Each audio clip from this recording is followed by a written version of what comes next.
Hi everyone, this is Poonam. आप सभी का स्वागत है मेरे YouTube channel BEd classes by Poonam Sharma. इस सेशन के अंदर हम बात करने वाले हैं ब्रेन स्टॉर्मिंग के बारे में। ये छोटा सा टॉपिक है, इसको हम जल्दी से समझ लेते हैं। ये आपके एग्जाम में शॉर्ट नोट में आता है 4 मार्क्स का। इसमें आपको 2 पेजेस लिख देना, 1 से 2 पेजेस लिखना सफिशिएंट है। ठीक है।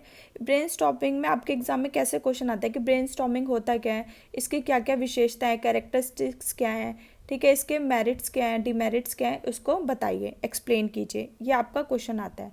ठीक है। इससे बाहर आपके एग्ज़ाम में कुछ भी नहीं आएगा। उससे पहले जो बच्चे मेरे चैनल पर नए आए तो जल्दी से मेरे चैनल को सब्सक्राइब कर दीजिए, लाइक एंड शेयर कर दीजिए। एक इम्पॉर्टेंट न्यूज़, कल से या परसों से हम मैराथन क्लास स्टार्ट करें। पेपर 1, पेपर 2, पेपर 3 और पैडागोजी के जो भी इम्पोर्टेंट क्वेश्चन है और पैडागोजी ऑफ कॉमर्स के मैराथन क्लास स्टार्ट कर रहे हैं, जिसमें हम लास्ट 5 ईयर के क्वेश्चंस को हम सॉल्व करेंगे।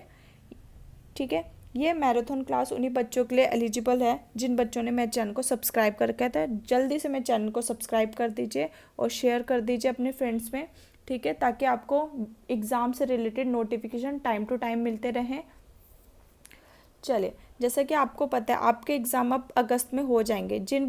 काफ़ी बच्चों की तो डेट शीट आ चुकी है, कुरुक्षेत्र की भी डेट शीट आ चुकी है। ठीक है। अब एमडीयू की डेट शीट अभी तक नहीं आई है, तो नेक्स्ट वीक तक ये भी डेट शीट आ जाएगी। जो एमडीयू के भी एग्ज़ाम है वो आपके अगस्त के महीने में हो जाएंगे। ठीक है। इसलिए मैं भी क्या कर रही हूँ, आपके लिए मेहनत कर रही हूँ, जल्दी जल्दी वीडियोस अपलोड कर रही हूँ ताकि हमारे एग्ज़ाम की प्रिपरेशन में कोई भी कमी ना हो। जैसा कि आपको पता है हमारा टारगेट है, हमें अपने बीएड के एग्ज़ाम में 80% लाने ही लाने हैं। ठीक है। चले, आज का हम टॉपिक स्टार्ट करते हैं। ब्रेन स्टॉर्मिंग होता क्या है। ठीक है। ब्रेन स्टॉर्मिंग मेथड है वो इसलिए यूज़ किया जाता है, जो स्टूडेंट्स होते हैं उनकी क्रिएटिविटी को डेवलप करने के लिए ये मेथड यूज़ किया जाता है। इसके अंतर्गत होता क्या है, इसमें देखते हैं कि एक स्टूडेंट ग्रुप ऑफ स्टूडेंट की तुलना में कितने अधिक विचार दे सकता है। इस विधि को, इस मेथड को समस्या केंद्रित प्रॉब्लम ओरिएंटेड मेथड भी कहते हैं। इसके अंदर टीचर क्या करती है, बच्चों को क्या देती है, प्रॉब्लम देती है। ठीक है, एक प्रॉब्लम देती है तो बच्चे, स्टूडेंट और जो ग्रुप ऑफ स्टूडेंट है वो इस प्रॉब्लम का सॉल्व करके टीचर को क्या देते हैं, सॉल्यूशन देते हैं। ठीक है। फिर डिस्कस करते हैं कि इसका क्या आंसर होगा। ठीक है, अपना विचार विमर्श देते हैं। इसी को हम क्या कहते हैं, ब्रेन स्टॉर्मिंग मेथड कहते हैं। आई होप आपको ये अच्छे से समझ आया होगा। चलिए, अब हम बुकिश लैंग्वेज देख लेते हैं। मस्तिष्क उद्दीलन या मस्तिष्क विप्लव चिंतन या सृजनात्मक मतलब क्रिएटिविटी को विकसित करने के लिए एक महत्वपूर्ण विधि है, इंपॉर्टेंट मेथड है। मस्तिष्क उद्दीलन की मुख्य धारणा यह है कि एक व्यक्ति की तुलना में व्यक्तियों का समूह कितने अधिक विचार प्रेजेंट कर सकता है। इस विधि के अंतर्गत ऐसे साधनों का प्रयोग किया जाता है जो विद्यार्थियों के चिंतन का ज्ञान प्राप्त करने के लिए हलचल पैदा कर देता है, कि सोचने पे मजबूर कर देता है, कि बच्चा सोचने लग जाए, उसे अभिप्रेरित कर देते हैं। यह विधि समस्या केंद्रित विधि होती है। इसके अंतर्गत विद्यार्थियों के समान एक जटिल समस्या दी जाती है तथा इस समस्या के संबंध में विद्यार्थियों को एक समूह बैठ के विचार विमर्श करता है। जैसे हम ग्रुप डिस्कशन करते हैं ना, उसी को हम ब्रेनस्टॉर्मिंग से रिलेट कर सकते हैं। ठीक है। चिंतन करता है, विश्लेषण करता है और अतः में आंसर देता है। ठीक है। पहले बच्चा क्या करेगा, बैठ कर विचार विमर्श करेगा, फिर सोचेगा, फिर उसको एनालाइज करेगा कि इसका आंसर सही है या नहीं है, और अंत में संश्लेषण के माध्यम से उस समस्या का हल निकालने का प्रयत्न करता है। इसके बाद विद्यार्थी खुद ही अध्यापक के मार्गनिर्देशन में उसका मूल्यांकन करते हैं। ठीक है। अध्यापक कोई भी हेल्प नहीं करता है, कि उसका सॉल्यूशन नहीं बताता, सिर्फ अध्यापक आपको गाइडेंस दे सकता है। विद्यार्थियों के मस्तिष्क में एक जटिल समस्या को हल करने में संबंधित विचार आते हैं। अध्यापक लगातार ब्लैक बोर्ड पर उन विचारों के आंसर्स लिखता रहता है, अतः में एक ऐसे बिंदु पर पहुंच जाता है जिसे हम उस समस्या का उपयुक्त हल कह सकते हैं। अतः कहा जा सकता है कि मस्तिष्क विप्लव विधि, ब्रेन स्टॉर्मिंग मैथड, विद्यार्थियों में चिंतन की क्षमता को विकसित करने का प्रयास किया जाता है। समझ आया आपको।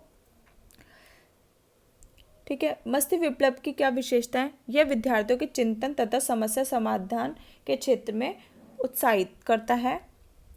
मस्तिष्क उद्दीलन विधि छात्रों को क्रिएटिविटी क्षमता को बढ़ाता है। ठीक है, कि कोई भी एक काम है इसको कैसे अच्छे तरीके से किया जाए, किस किस तरीके से किया जा सकता है। ठीक है। जैसे मैथ के क्वेश्चंस है, मैथ का हम एग्जांपल लेते हैं कि बच्चे क्या है, ऐड जब करते हैं तो बच्चा क्या है, एक बार देख के ही ऐड कर देता है, बच्चा लिख लिख के ऐड करता है, उसी को बोलते हैं हम, ठीक है।